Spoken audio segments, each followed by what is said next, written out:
Well, folks, welcome to One Magician Politics and Random. Berto is your host. Thank you so kindly for being a part of the show. We are going to have a great show for you today. I'm in the last shirt today. This one is the purple or the blue one. I had the gray one on and the black one on. So now we are with the blue one. Okay. I'm checking some other embroidery stuff that I can help with the price down so that I can start offering that one. Anyhow, folks.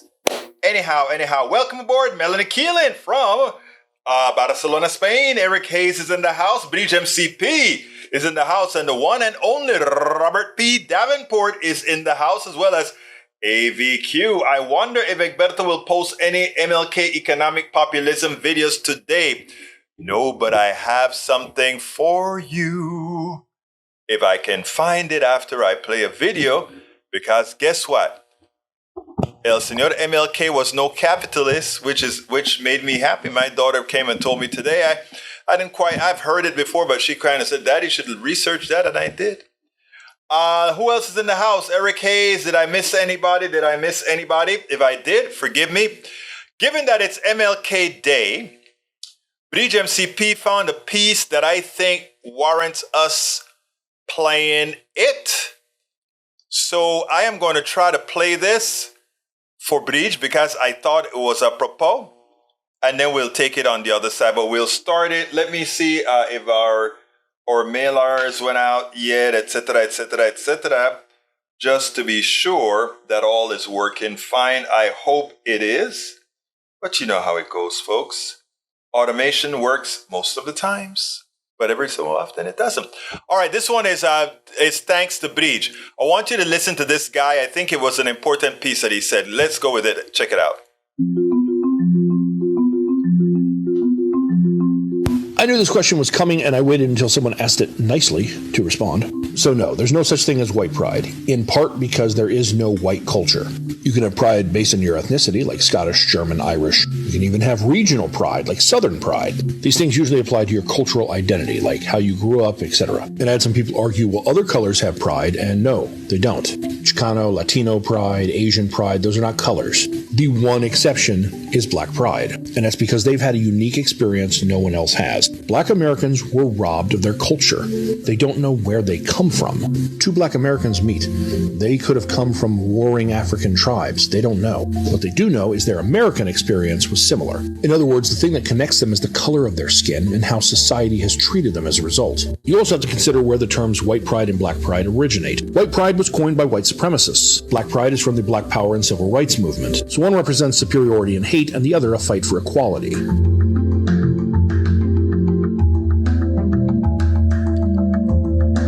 Michael is a filmmaker who went viral for his TikTok on race. His viral TikTok comes from what he's been told by people of color. It was nothing I haven't heard so many wonderful people of color say. That's how I learned it. This message being better received from a white voice is proof that we still have work to do as people. He says, as a Southerner, it was important to tackle misconceptions that he and many others have grown up with. So I'm going to explain to you why the Confederate flag you know today is racist, and I'll do so without the motivation of the Civil War as a reason. When the Civil War ended, people didn't celebrate it. It was an embarrassment. You didn't go into stores and find Confederate memorabilia. But in 1948, Harry S. Truman, the Democratic president, moved to integrate the military, and Southern Democrats didn't like this. They were already fighting to keep Jim Crow laws and segregation alive. So they broke off and they formed the State Rights Democratic Party, also known as the Dixiecrats. And when they did so, they needed a symbol to represent their cause. And what did they pick? Not one of the national flags of the Confederacy, but rather a battle flag that most today know as the Confederate flag. Now, they were short-lived, and Strom Thurmond and a lot of those other Dems ended up becoming Republicans. But the propaganda around that flag and having Southern pride stuck. Now, you can get it on a blanket or a trucker hat, but understand it only exists in pop culture today because it represents people of color not being good enough to eat at the same restaurants, swim in the same pools, or drink from the same water fountains as whites. It is literally a symbol of hate. So I've had several people with the white pride video or even my Confederate flag video that I posted say, why do you bother doing this? They don't care. You're not going to change anyone's minds. This is why. I'm going to change some minds. It's good enough for me. I love the statement that he ends there. A lot of people said, don't do it. You're not changing minds. And it's the same thing that I hear when I try to build bridges. Why try? Well, you know why I try? And why I even wrote the book, It's Worth It, How to Talk to Your Right-Wing Relatives, Friends, and Neighbors. Because you know what? You won't get to everybody, but you'll get to a lot. And, I discussed some of that on my KPFT show today, which after 16 minutes, apparently we lost some kind of connection that I didn't know about. But anyhow, I will have the entire version of the KPFT show today up by tonight. But anyhow, let's go ahead and get busy. Let's see. Let me see who else I need to salute. Bridge MCP says, okay, gay pride. There's a reason for gay pride as well. Again, these were a group of people, not by race, not by the theoretical race that's been abused. We know that. Eric Hayes says, it's a free world for sure, with free will, so move as you will. Of course. Education is what we need. Melanie Keelan, you're absolutely right. AVQ says, you talk about these issues to get to people who haven't formed opinions yet, or whose opinion are based off of a lack of knowledge. But once an opinion is entrenched, it's highly impossible to reverse without a personal impact. And that's what happened with a lot of Republicans, like Senator Thune, I think not Thune, the senator from Pennsylvania. He hated gays. He hated gays. And then his son turned out to be gay. And then he wanted equal rights. Then he wanted rights for same-sex marriage and all of that, but only when it affected him personally. Today I told somebody on the radio show, please remember this. Try to see it through my eyes. Today's MLK Day, Martin Luther King's birthday celebration. And I told, a friend of mine called into the show.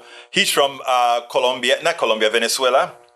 And we were talking about the founding fathers and all of that. And he was telling me that he thinks Martin Luther King should be on the same strata as the founding fathers in the way that we believe it. And my answer to him is, maybe for you, but not for me. For me, Martin Luther King goes beyond the founding fathers, right? As far as his importance to me is more so than the founding fathers. And why was that the case? The founding fathers, in writing the Constitution, they made a compromise on my humanity. Martin Luther King was trying to rid America. We had already rid ourselves of that compromise with the 14th Amendment, or I don't think it was the one, whatever, we already rid ourselves of that, but we had not done it in the hearts of people, in our actions, etc. So Martin Luther King was there to say, we are acknowledging the humanity of everybody, diametrically opposed to what the founders wanted for people who looked like me and to women and others. Because remember, the founding fathers had no place for women. The founding fathers had no place for people who owned no land. It's important for us to know our history. One of the reasons that all these people want critical race theory, supposedly that's the thing, but in reality, the reason they don't want critical thinking taught in school is the indoctrination that we've learned over the decades goes away. And we accept ourselves as Americans for the flawed people that we are. We accept ourselves as a country who isn't just great, but trying to live up to what many thought we were. That is what Martin Luther King had tried, right? So I think it's important. I also told one of the callers today on my KPFT show, because I said America owe a humongous thank you to a humongous amount of gratitude to Martin Luther King. And the reason why Martin Luther King is due a very thank you is the following. There were factions that wanted an eye for an eye. You kill our people, we will kill you. You whip us, we'll whip you back. You sick the dog after us, we'll sick the dog after you. You murder us, we will murder you. And here comes Martin Luther King, says, let's try another tactic. Let's bring peace. Let's try nonviolence. And many paid that price with their lives for that nonviolent act. As the powers that be were assassinating, lynching, destroying black people, black families, as all of that was occurring from the state, from the people. Martin Luther King, unlike many others, were saying, let's try non-violence. Let's try non-violence. America has never, as a country, tried non-violence. When Panama didn't do what America wanted, it blew the smithereens out of America. When Iraq didn't do what America wanted, it used violence. When the natives didn't do what when the natives had treaties that they signed, and when those treaties were broken and they went for their rights, America brought them violence. It is important. One of the reasons nobody wants to talk about critical thinking, critical history, is because when we look in the mirror, we may actually see a few things that we don't like and that we want to make sure and change. None of what I said can be argued with. None of what I just said is up for discussion, is up for debate. So I think it's important for us to show a degree of humility when we're dealing with other countries that are going through their tribulations, because we are still having to go through our own. Let's see what we have here. ABQ says, Lee Grant, ask anyone from Western Europe what their identity is. They'll give you a national one, or a racial ancestry one, or a political stance. But few, if any, will say Western European heritage, unless if they're ultra-right white nationalists, the kind that Germany purged itself of. Exactly. Lee Grant says CRT is ideology, not accurate history. That's not true, Lee Grant. Do not fall for the right-wing spin. CRT, what you hear about CRT is not a question. Okay? These are statements of facts that are corroborated. Corroborated statements of facts. And everything that I just told you there, again, why we should owe a ton of gratitude to MLK. It's not a black holiday, as I told my audience today. This is an American holiday. This is a holiday that says, finally, thank you so kindly.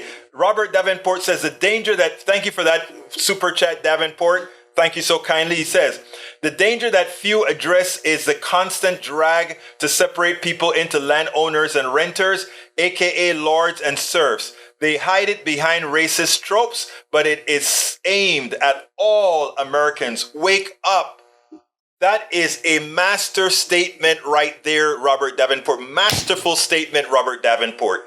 I want you guys to reread Robert Davenport's statement. The danger that few address is the constant drag to separate people into landowners and renters. Let me stop there. I want to add a corollary to what he just said. He also means between capital and work. In other words, there are those who have capital and those of us who provide the work, the intellect, and service. The ones with the cash, the money, the power are those with capital, but the ones who actually make things work in America are the ones with the intellect, the ones with the work, the work with their hands, and the ones who provide all services.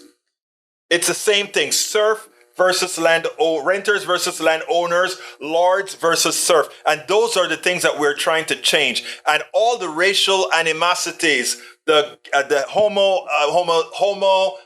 phobia animosities, the sexism animosities. These are all things created to create rifts among the different peoples of different hues, views, etc., with the idea that if we keep those people separate, if we keep them fighting at each other, then the lords can remain lords and the serfs will remain serfs. Then the landowners will remain landowners. Okay? It's amazing. But we have got to see the big picture. How many people know about Rosewood Massacre and or the Tulsa Massacre? This is history that has not been told in schools. Tulsa was government-sponsored terrorism on black community. Thank you for bringing that up, Gene Daigle. Eric Hayes, no blind statement. So thank you very much for bringing that up, Gene Daigle. Very important concept. Sue Jessie, that's because most conservatives haven't learned history. They've learned mythology. And that is so true. But you know what? A guy called up today, Johnny, and Johnny said only in his family, only he and his brother are progressives who see things as we do, as most of us who want to be learned do. And he said he just leave his family alone. And I told him, no, sir. In fact, I said, you got to engage your family. You got to keep it. One of our biggest problems today is peer pressure. Peer pressure. As I've spoken in my book, As I See It, Class Warfare, not as I say, I'm sorry. It's Worth It, How to Talk to Your Right-Wing Relatives, Friends, and Neighbors. Peer pressure is a big thing. You know, at Starbucks when I was there every day, I'm going to start back going when this pandemic thing gets a little more out. There were people that, my white brothers and sisters would come in there and talk to me all of the times, right? But I remember this one time when this guy was in there with a whole lot of friends. I think it was guys from work and so forth, you know. And you could see these were kind of not very progressive guys. And when I walked in, you could see the color out of my friend's face fall. Because his biggest fear was that I was going to be going into that Starbucks when I saw him, pat him on the back and say, hey, what's up? Or get into the kind of meaningful conversations we had. I passed him like I never saw him. Just a little nod or something if I recall. Because I understand. I understand the dynamics. And like I told Johnny, it is about peer pressure. And when we can get enough people to break that, then we can make the change that needs to be made. All right. Let's see. Anything that I missed before I get on to the videos? Got a lot of videos for you guys today.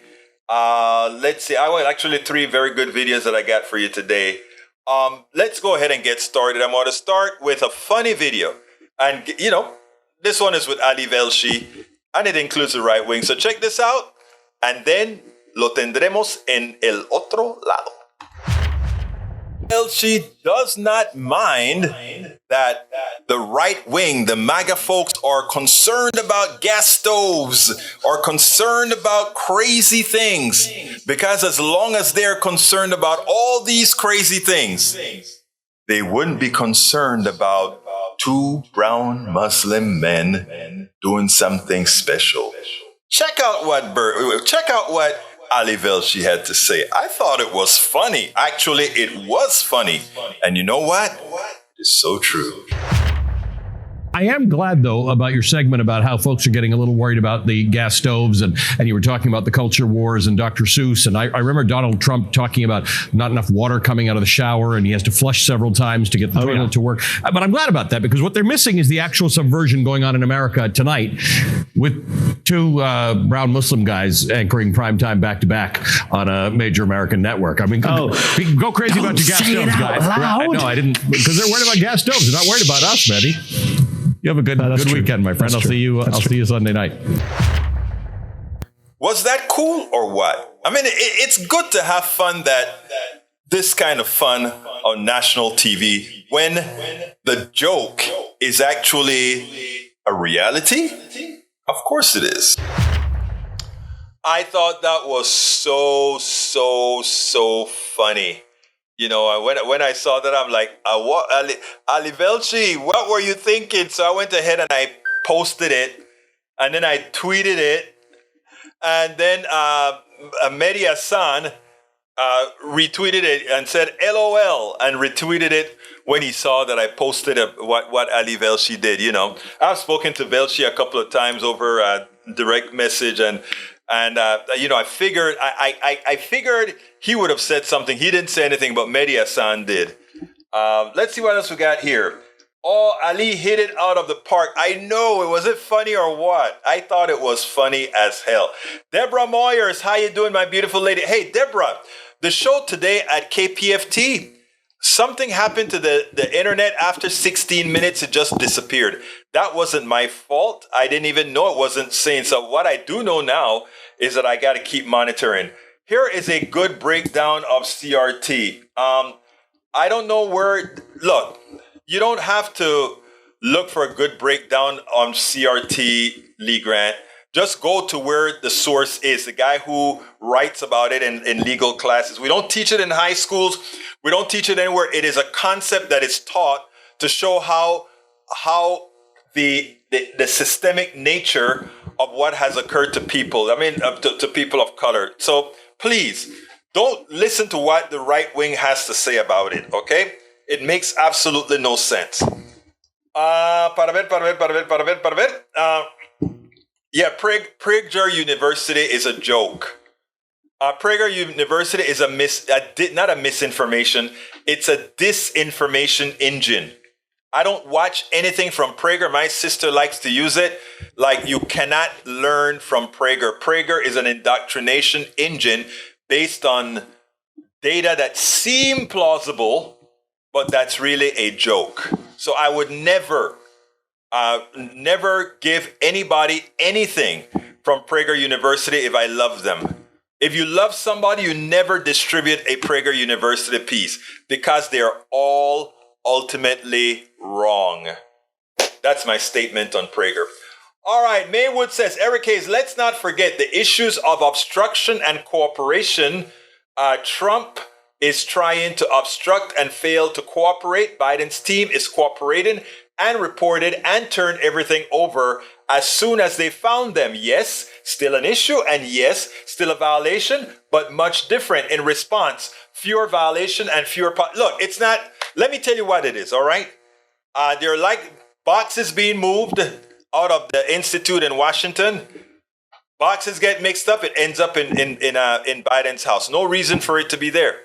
None. Is it a violation? Yes. Is it a criminal violation? No. Donald Trump stole the paperwork. He physically took it to his home when he left the White House with the intent, God knows of what. Who knows? Who knows? Anyhow, let's go ahead and play is it time for the second video? I tell you what, I'm going to wait a bit for the second video and actually go to my Substack today because I didn't get to cover my Substack at the show. So I want to cover this one here today. If you're not subscribed to my Substack, please go ahead. I send a Substack out for every show at KPFT. Monday, Wednesday, Friday, there's always going to be a Substack going out. Monday, Wednesday, Friday in the mornings. And I would always send a few out if I have any additional stuff to send in the Substack. Please go to politicsdoneright.com/Substack. And you can subscribe politicsdoneright.com/newsletter. politicsdoneright.com/newsletter. And the newsletter today was titled An MLK Commentary and Billionaires Are the Manifestation of a Failed Economic System. And what I want to do, let's see. Egberto, please show this. What is that, Bridge? Let's see. Oh, great. Thank you, Bridge. That's a good one. Let's go ahead and show what Bridge wants me to show because it's a good one. It says, false equivalency. I checked out some library books, forgot I had them, and returned them the second I find them.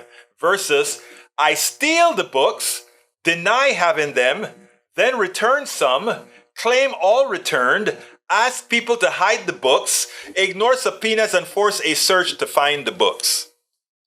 That's a perfect illustration of what Trump did. And that's the difference right there for all of those who are trying to create a false equivalence. So thank you very much for that, Bridget. That's a beautiful piece.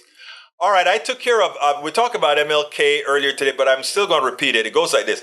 This morning I was a guest on Steve Hunter's KPFT 90.1 FM's U Talk program. The program centralized on MLK today. He encouraged listeners to call no matter what their message was. One of my initial commentaries was that the country owed a huge debt to Martin Luther King's stance on forcing nonviolent change. That was not beneficial solely to black folks, but to the entire nation. It saved us from a cycle of violence as all those who were legislative second-class citizens ultimately rebelled. A listener called to reinforce that the MLK holiday was a black holiday and contrasted it to Thanksgiving and Columbus Day. Later in the program, I pointed out that this man's commentary was necessary. After all, his thought process is that of many who generally remain silent for fear others would judge them. The only way to change people's past indoctrination is for them to articulate their indoctrination so we can convincingly correct the record. Silence is the enemy. Fear of expression is the enemy. Talking and teaching critical thinking is a must. Ultimately, that is how we change minds and hearts. Very important. Okay, let's see what we get. A lot of oligarchs are dying strangely in and out of Russia. I wonder why. MLK's holiday is supposed to be one for the people, for the labor movement, for the struggle towards equity. Let me tell you something that I found out. And let me go ahead and put my regular stuff on the screen. But what I want to find for y'all is something that I read. I want to read something for you. Let's see. MLK. Bear with me one second. I'm going to give it to you right now. MLK on capitalism. And I need to say Snopes. All right, I want to show you guys something. Because everybody, I like how everybody praises MLK, but the thing about it is MLK, for all practical purposes, was a democratic socialist, right? I want to read an account from Harry Belafonte of something that occurred at his apartment. During the after party, Belafonte wrote the following conversation that took place. Let me back up. Let me read this first. A party was held at Belafonte's large apartment. After the guests had left, King and some of his closest colleagues stayed and talked about the conditions in the country and the state of the civil rights movement. Among those present, in addition to King and Belafonte, were King's lawyer, Clarence Jones, his secretary and bodyguard, Bernard Lee, and Andrew Young, who would later become a congressman, the mayor of Atlanta, and also the UN ambassador to the United Nations under Jimmy Carter. During the after party, Belafonte wrote the following conversation that took place. And I want you guys to listen to this one in detail. As usual, Martin was late. He always packed too much into his schedule, trying to do it all. This time, a stop in Newark, New Jersey, had left him shaken. He'd met with Amiri Baraka, better known as Leroy Jones, the playwright, essayist, and poet, who had formed a group called the New Arc. Baraka identified himself as a black nationalist and now openly advocated violence. He'd been interested for carrying a gun during the previous summer riots in Newark, and with his own group, he was threatening to disrupt the city again. Martin had tried to reason with him with no success. Baraka and his followers had denounced Martin bitterly. They'd scoffed at nonviolence and vowed to tear Newark down in a matter of days. Martin was concerned that if Newark did blow, it would distract attention from the Poor People's Campaign and much that the movement had already accomplished. None of this, however, Martin revealed when he walked in, because our gathering included journalists, the New York Times' Tom Wicker and Anthony Lewis among them. He wanted to stay on point, not muddy a message. As on eve of Birmingham, we wanted to see media interest as much as raise money. I sensed Martin's mood, but saw him push it away. Instead, with all the passion he could muster, he talked up the Poor People's Campaign. Only when the journalists and paying guests had left did Martin let his feelings show with the inner circle that remained. This is a discussion you got to hear. Bernard Lee, Martin's personal secretary and bodyguard, was there that night. He was never far from Martin's side. So was Andrew Young, the future mayor of Atlanta. Stan Levinson was long since back in the circle. His exile had ended when Bobby Kennedy stepped down from being Attorney General. Clarence Jones, Martin's lawyer and another of his closest confidants, was there. My wife, Julie, was there. Her feet tucked up under her, a glass of vodka in her hand. Her opinions were sought and valued whenever the group met in our apartment. Martin poured the customary Bristol cream, but skipped the routine of seeing how much remained. His collar open, his shoes off, he sipped pensively at the oak bar. Andy Young and Stan and Clarence on either side of him, me as host being the bar. At first, Martin stayed on the subject of the evening. He spoke so quietly that Bernard, lying on a sofa behind him, soon fell asleep. But as he talked about Washington and what he hoped to accomplish, he grew increasingly agitated. What bothers you, Martin? I asked.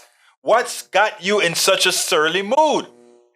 Newark, Martin said, and proceeded to tell us of the unnerving visit with Amira Baraka. Beyond what an eruption in that city would mean, how it would take us off course, I'm just so disturbed at what I am hearing more and more. Somehow frustration over the Vietnam War has brought forth this idea that the solution resides in violence. What I cannot get across to these young people is that I wholly embrace everything they feel. It's just the tactics we can't agree on. I have more in common with these young people than with anybody else in this movement. I feel their rage. I feel their pain. I feel their frustration. It's the system that's the problem, and it's choking the breath out of our lives. In the pause that followed, Andy Young replied. Andy is a former mayor of Atlanta and was an ambassador to UN. So Andy replied, well, I don't know, Martin. It's not the entire system. It's only part of it. And I think we can fix that. Suddenly, Martin lost his temper. I don't need to hear from you, Andy, he said. I've heard enough from you. You're a capitalist and I'm not. And so we don't see eye to eye on this and a lot of other stuff. It was an awkward moment. Martin was really angry, but I understood the subtext. Deep down, Andy was ambivalent about the Poor People's Campaign. You see, Andy was one of those uppity brothers, right? He couldn't see the big picture. You had to be for all. All. Those are my words, actually. All the other goals that we had set for ourselves up to this moment were tangible. Almost all of them were focused on justice. But when it came to economics, the goals were more complicated, the lines more blurred. Andy didn't believe that all the victims came from the same level of experience. He felt that there was a critical difference between poor whites and Hispanics on one hand and poor blacks on the other. This disparity, he felt, could make the People's Campaign a rocky journey. And that's where Andy Young was absolutely wrong. I categorize all of us from an economic standpoint. Whether you are a white person in Appalachia, the Latinos and others in the middle of the barrios, or the black folks or others in the middle of the ghettos.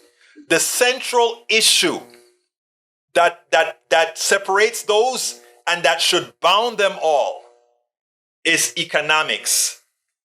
the fraudulent economic system that we have that depend on their separation, that depends on them being in that condition that they are. That's the central issue. And Martin Luther King got it. Andy Young did not.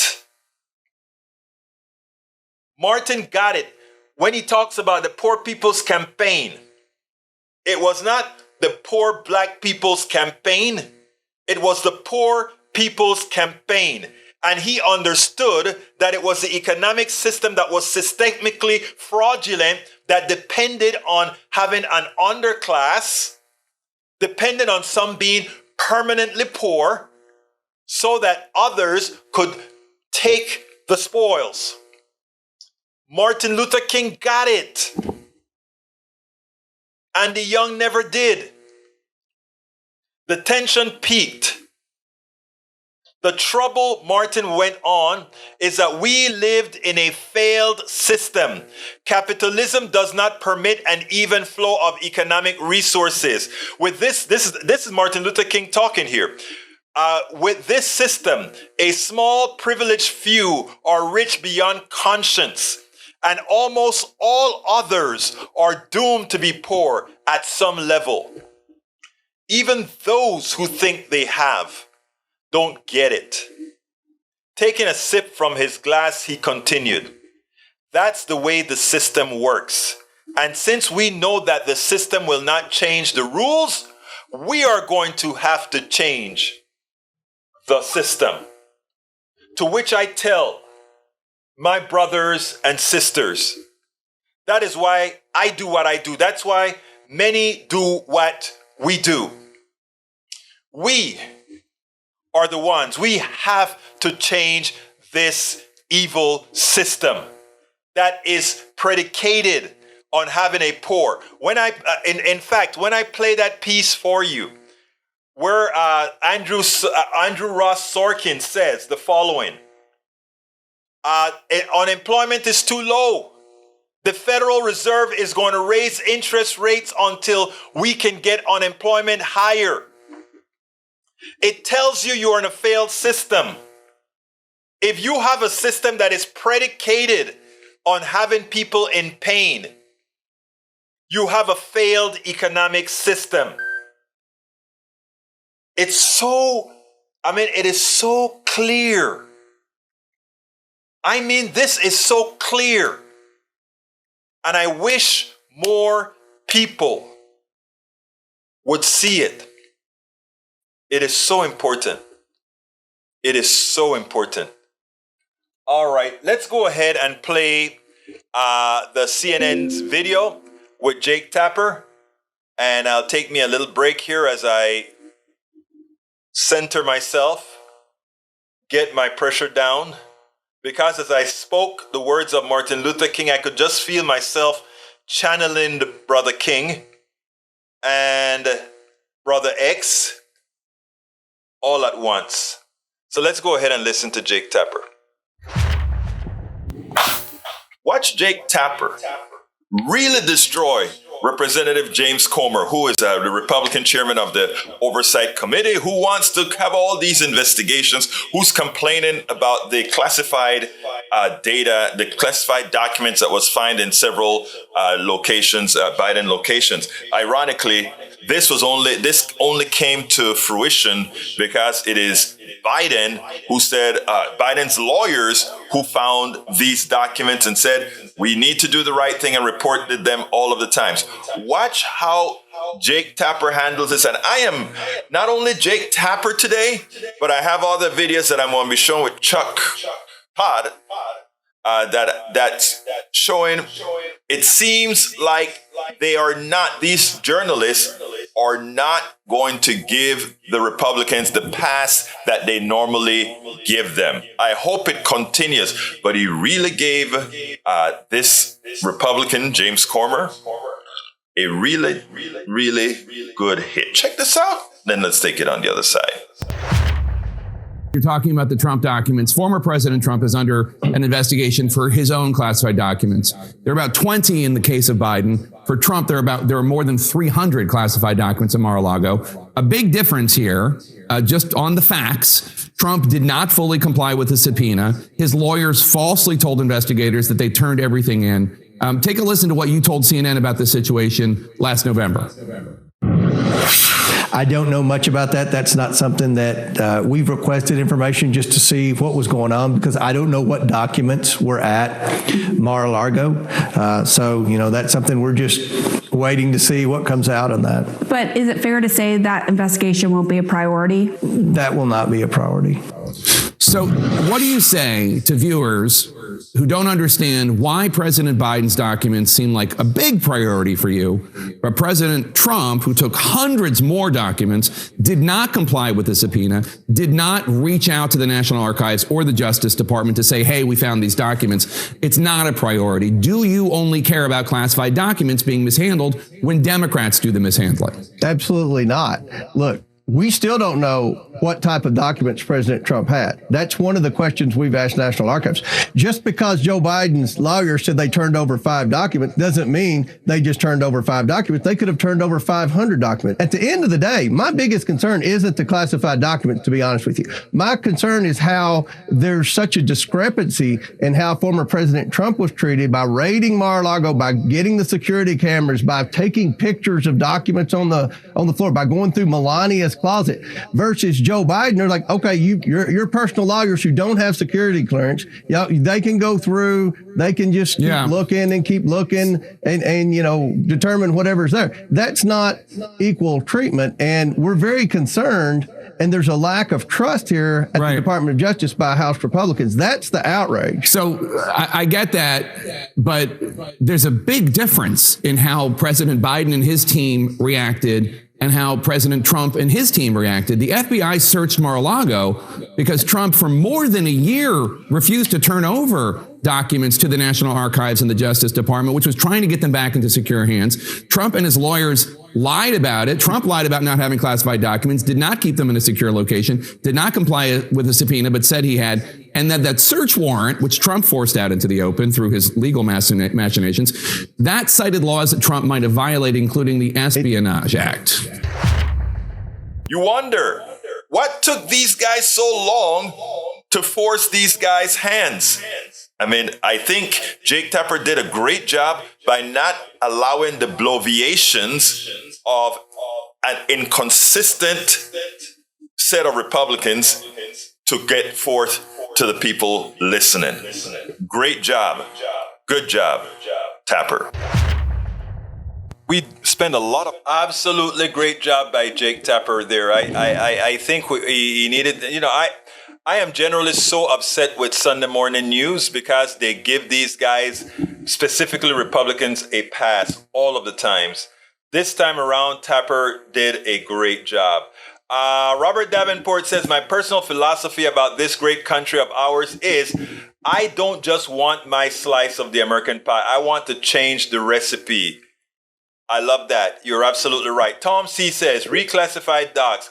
Media fails to see that the real problem is the lack of basic inventory system for the transfer and return of important publications like that in the public libraries. And the other thing also, Tom sees, I don't think these people get the originals. They get copies, right?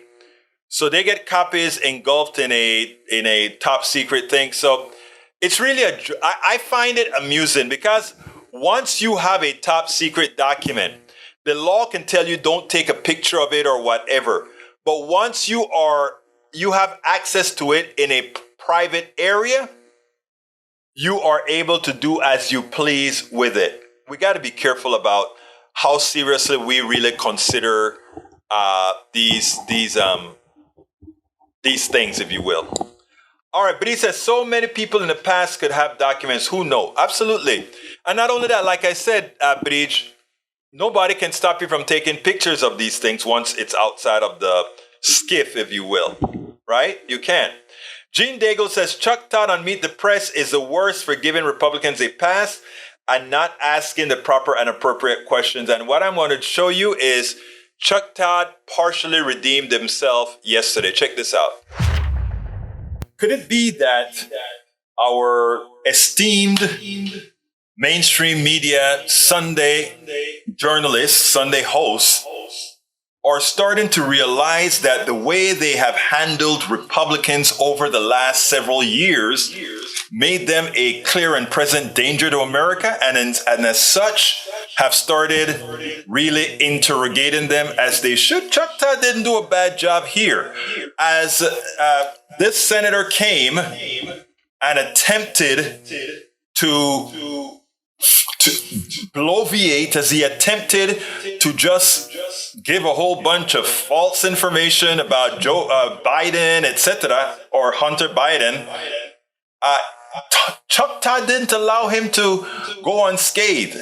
And that's a change from giving these guys the benefit of the doubt, which too often they've done. So check out this interview. Check out how he handles the senator when he starts talking about Hunter Biden, and then we'll take it on the other side, because the senator gets very defensive and Chuck Todd gave it right back. Check it out. We'll talk about it on the other side. Senator, do you have a crime that you think Hunter Biden committed? Because I've yet to see anybody explain it is not a crime to make money off your last name. So, Chuck, you ought to read the Marco Polo report, where they detail all kinds of potential crimes. You know, Senator Grass and I certainly let me just stop you there. Potential. About potential is innuendo. About $30,000 investigation. I mean, Chuck, is it a crime to be soliciting and purchasing prostitution in potentially European sex trafficking operations? Is that a crime? Because Chuck Grass and I laid out about $30,000 paid by Hunter Biden to those types of individuals over December 2018, 2019, about $30,000. This is about the same time that President Biden offered to pay about $100,000 of Hunter Biden's bills. I mean, again, that's just some information. I don't know exactly. Here's what I don't get. All right, Senator. It doesn't really look on the. It sounds sleazy, as you know. I'll take you at your word that you're ethically bothered by Hunter Biden. I'm curious, though. You seem to have a pattern. Are you not? I seem to have a pattern. I'm a journalist. I have to deal in facts. I deal in facts. It says, Senator, my question to you is, I'm always worried. I have skepticism of both parties. I sit here with skepticism of a lot of people's work. And I'm curious, were you at all concerned? Your Senate Democrats want to investigate Jared Kushner's loan from the Qatari government when he was working in the government negotiating many things in the Middle East. Are you not concerned about that? And I say that because it seems to me if you're concerned about what Hunter Biden did, you should be equally outraged about what Jared Kushner did. I'm concerned about getting the truth. I don't target individuals. You're targeting Hunter Biden multiple times on the show, Senator. You're targeting an individual. Chuck, Chuck, part of the problem, and this is pretty obvious to anybody watching this, is you don't invite me on to interview me. You invite me on to argue with me. I'm just trying to lay out the facts that certainly Senator Grass and I uncovered. They were suppressed. They were censored. They interfered in the 2020 election. Conservatives understand that. Unfortunately, liberals in the media don't. And that's part of the things that part of the reasons our politics are inflamed is we do not have an unbiased media. We don't. It's unfortunate. I'm all for a free press. It needs to be more unbiased. Senator, there's misinformation on both sides, but the censorship and suppression we're trying to do issues here in from the left. Partisan cable. Look, you can go back on your partisan cable cocoon and talk about media bias all you want. I understand it's part of your identity. Now ask yourself this question. Would you have ever believed Chuck Todd would have nailed the Senator Johnson by saying, you can go and play your identity at, in effect, he was saying, at Fox News, but it's not going to play here? I mean, when I heard Chuck say that, it was like, it's about time. Look, he wants to investigate Hunter Biden, but he doesn't want to investigate Jared. Think about that. Jared, who took a whole lot of money from the Saudis while in office. As it turns out, Hunter Biden is not in office. Hunter Biden is just a private citizen. So, I really love the way that Chuck handled this. Of course, I think he could always be tougher, but as it turns out, this is how you have to handle these criminals as the criminals that they are in what they've done to the American population. All right, here is the piece that Bridge MCP want me put on the screen. It says, Mark Meadows' cell phone is everything Republicans wish Hunter Biden's laptop was. Exactly. That's funny, but it's true. All right, let's see what else we got here. What time is it? Oh, we are at 54 already. It's time for me to say, let me see. Robert says, Chuck Todd is a kiss-up wannabe. His personal ambition appears to almost always trump his journalistic impulses. He has a lot of ground to make up before he gets any credibility. I agree. I favor decriminalization. This is from Michael Rudnin. I favor decriminalization of legalizing sex work for willing adults who choose this profession. I agree 100%. Human trafficking is still a crime. If there's sex slavery and no underage participants involved, I basically don't care, except to say give them health care. Bridge bookmark it, Lee. Let's see what else you say. Gene Daigle says, that is shocking. That is possibly a one-off for Chuck Todd. We'll see if he can be more like another fellow Republican journalist in Jake Tapper. I agree. Egberto, please reread that. You said it backwards. Okay, I better reread it if AVQ said I said it backwards. I favor decriminalizing or legalizing sex work for willing adults who choose this profession. Human trafficking is still a crime. If there's no sex slavery and no underage participants involved, I basically don't care except to say, give them health care. I hope that is what you meant, my brother. All right. We don't want misinformation going out there. And if I read it to misinform, you bet your life I'm going to read it again. So sorry about that. Anyhow, folks, please go and consider subscribing to my newsletter.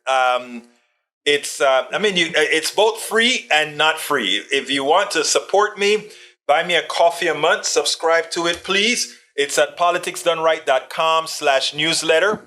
politicsdoneright.com/newsletter. I have to be honest with you.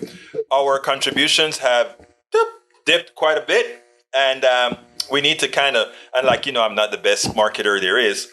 So please consider going to politicsdoneright.com/newsletter to help us continue doing what we're doing. You can support us at PayPal by going to politicsdoneright.com/PayPal. You can also support us at politicsdoneright.com/Patreon. And you can buy all of our books at politicsdoneright.com/books. AVQ says, Egberto, one thing before I go, is there any way to get Twitch and YouTube comments to be redirected to Facebook? I don't have control over that. I can put that as a request in for future versions of the software, but I can't do that right now. I don't have the power to do that, I guess is what I'm saying.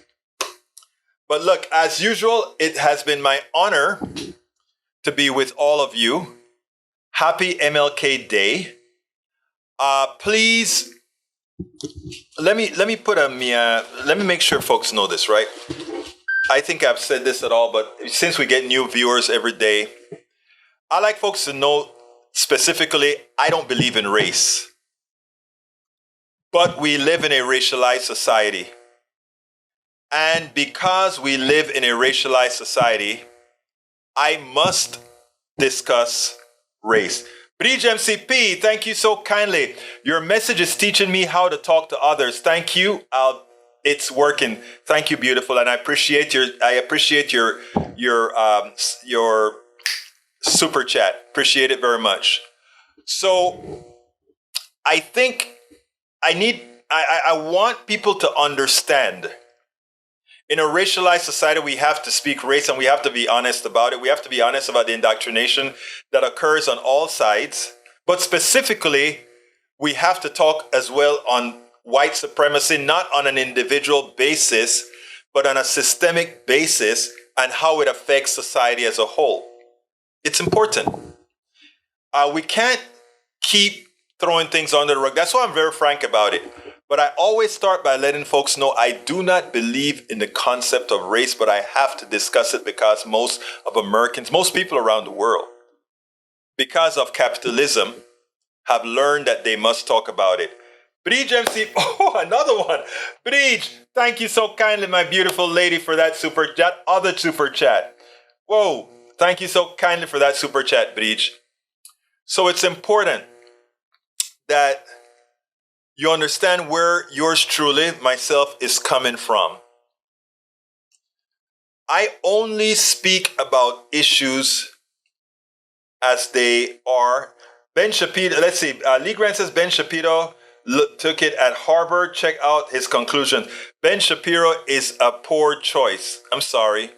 You have to be of the right mind set to discuss these issues.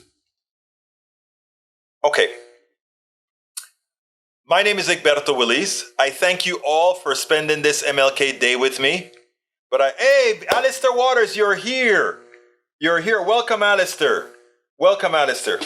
Did I miss anybody else? I'd like to call out everybody before I leave. I don't think I saw anybody else that I missed. But anyhow, I got to get out of here. My name is Egberto Willis. This is Politics and Right, and you guys know how I end this, baby. I am what? Out.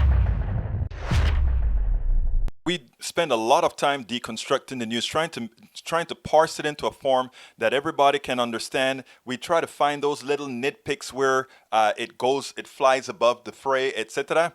If you really like these videos that we do, I want to ask a big favor. Please go ahead. Number 1, subscribe to our channel. And number 2, please join if you can. Thank you so kindly for watching. Keep watching. Please remember to share. We must populate the entire internet with our progressive message, a message that we know is what most Americans say that they want. So help us, please join.